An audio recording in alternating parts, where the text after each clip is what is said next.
Rosalinda.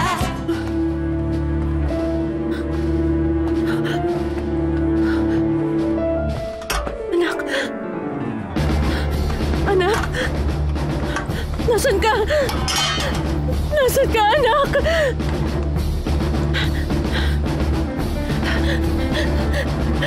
Erika! Nasaan na siya? Ang anak ko! Erika! Erika! Fernando Jose! Tita Marta! Fernando Jose!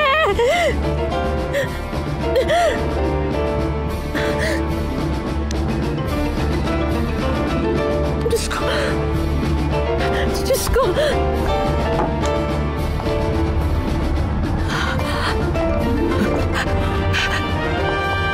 Babalik ka na ba sa taas?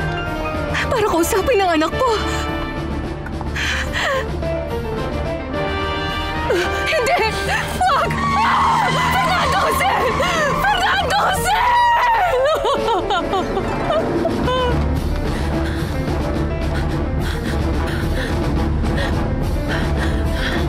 Ang anak ko! Munti kong anghel! Erika! Erika! Erika! Erika! Erika!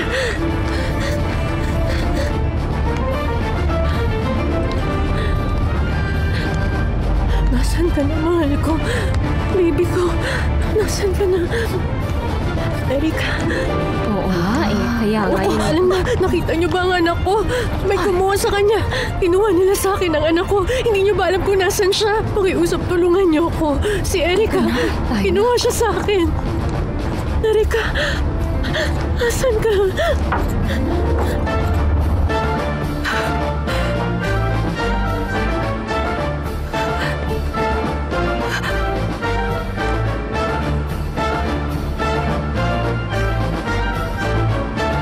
Si Rosalinda.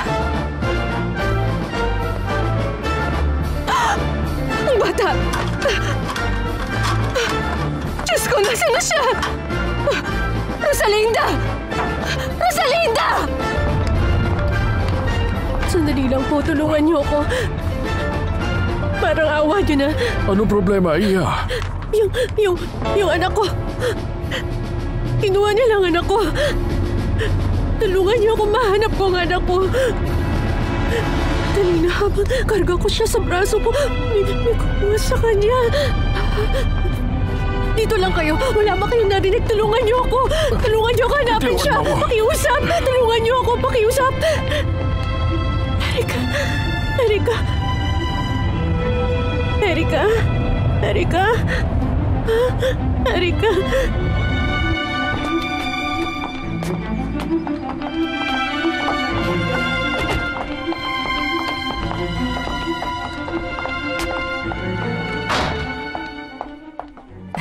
Ano nang gagawin niyo, senyora?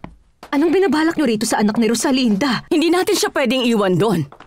Pero sabi niyo gusto niyo siyang mawala sa landas niyo. Sa ngayon, hindi ko pa masasabi. Basta, dalhin mo na muna siya sa kwarto mo. Sa'yo muna siya hanggat hindi ko sinasabi sa'yo kung ano ang gagawin. Sundin mo na lang ang utos ko, Berta. Opo, senyora.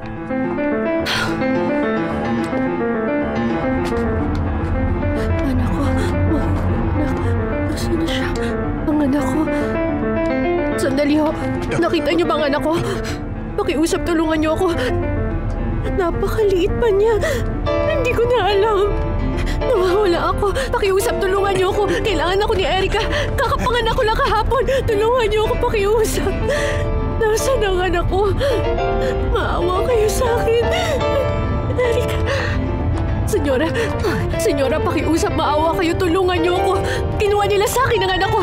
Alam niyo ba kung nasan siya? Paano ko malalaman kung nasan ang anak mo, Iha? Sa iba mo siya hanapin. Huwag, pakiusap, maawa ka. Nagmamakaawa ko.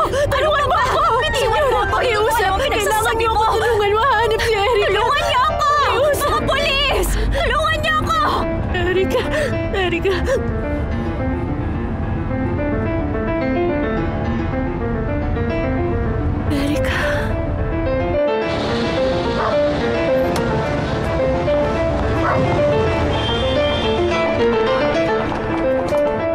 Magiging ninang na po ako, Papa. Kailan ba sila magpapabinyag? Hindi ko rin po alam eh. Alam mo, Lucy, gusto ko ring makasal ka na.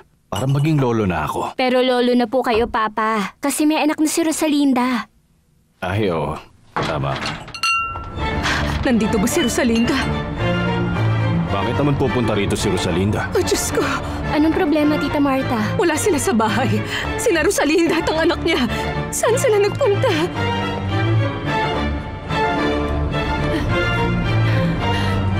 Ang anak ko.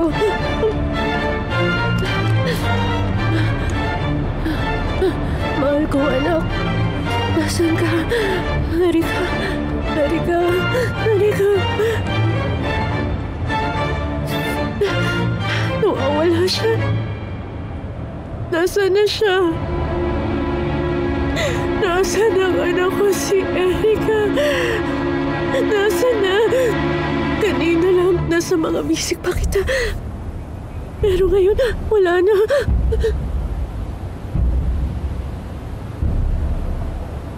Wala rin siya sa kanyang kuna. Erica. Erica! Erica! Nasaan ka? Erica! Erica! Nasaan na ngayon si Rosalinda? Hindi ko alam, Javier. Ang alam ko lang bigla silang nawala. Pero teka, hindi ba kasama niyo siya ni Fernando Jose? Isa pa, bakit siya aalis? May nangyari bang masama? May masamang nangyari kanina. Pumunta ron si Valeria Altamirano. Alam na niya ang katotohanan. Anong nalaman niya? Hanggang saan ang nalaman niya? Ang lahat-lahat. Lahat-lahat. Alam niyang ako si Soledad Romero. At si Rosalinda ang aking anak.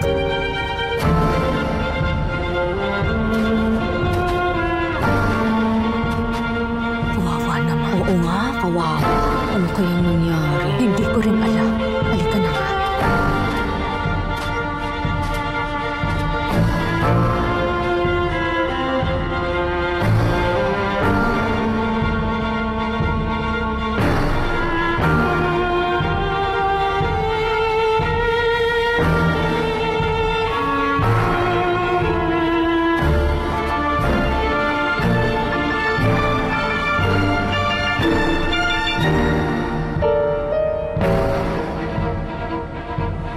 Si Rosalinda ay anak ni Soledad Romero.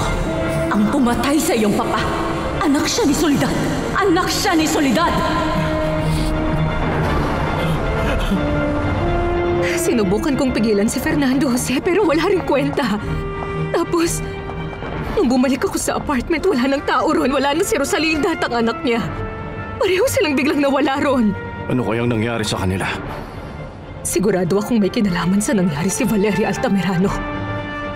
Anong ibig mong sabihin? Gusto niyang makapaghiganti sa kahit anong paraan. At gumawa ng masama.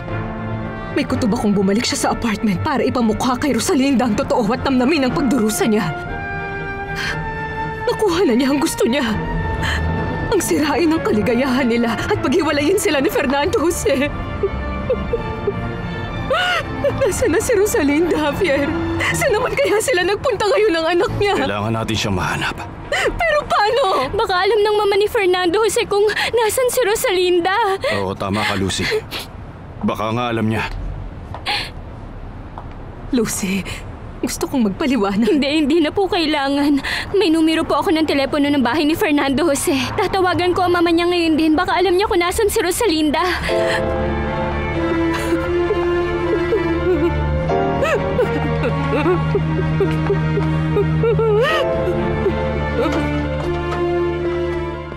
Nakatulog na po siya. Inihiga ko na rin siya sa kama. Pero kailangan niyo siyang bilhan ng gatas. Inutusan ko ng driver na bumili ng gatas at ng gamit niya. Baka si Fernando Jose na yan. Sige, sagutin mo. Hello? Ito po ba ang mansyon ng pamilya Altamirano? Oo, bakit? Ako po ang isa sa kapatid ni Rosalinda, na asawa ni Fernando Jose. Gusto ko lang itanong kung nandyan ba siya at ang anak niya. Sandali lang muna. Isa po sa mga kapatid niya. Hinahanap niya si Rosalinda at ang bata.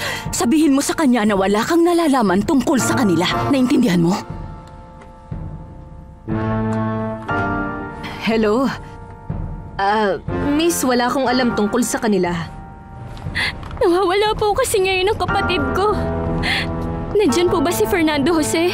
Wala. Si Senyora Valeria? Si Senyora Valeria? Akin na nga yan.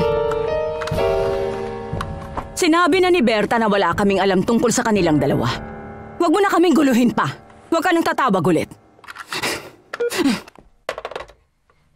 Sabi niya, nawawala raw si Rosalinda. Ano ka ba? Wala akong pakialam kung ano mang nangyari sa babaeng yon. Ang gusto kong malaman kung nasaan ba ang anak kong si Fernando Jose. Siguro naman hindi siya gagawa ng anumang kalokohan. Hanggang kailan po ba magtatapos ang lahat ng gulong ito, Senyora? Hindi ko alam. Pero nakuha ko na ang matagal ko ng gusto, ang mapaghiwalay sila. Sa wakas nangyari na ito, makikita natin ang susunod na mangyayari.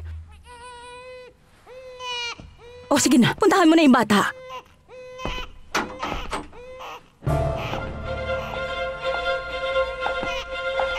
Sino yung naririnig kong batang umiiyak? Anak siya ni Rosalinda Perez. Rosalinda,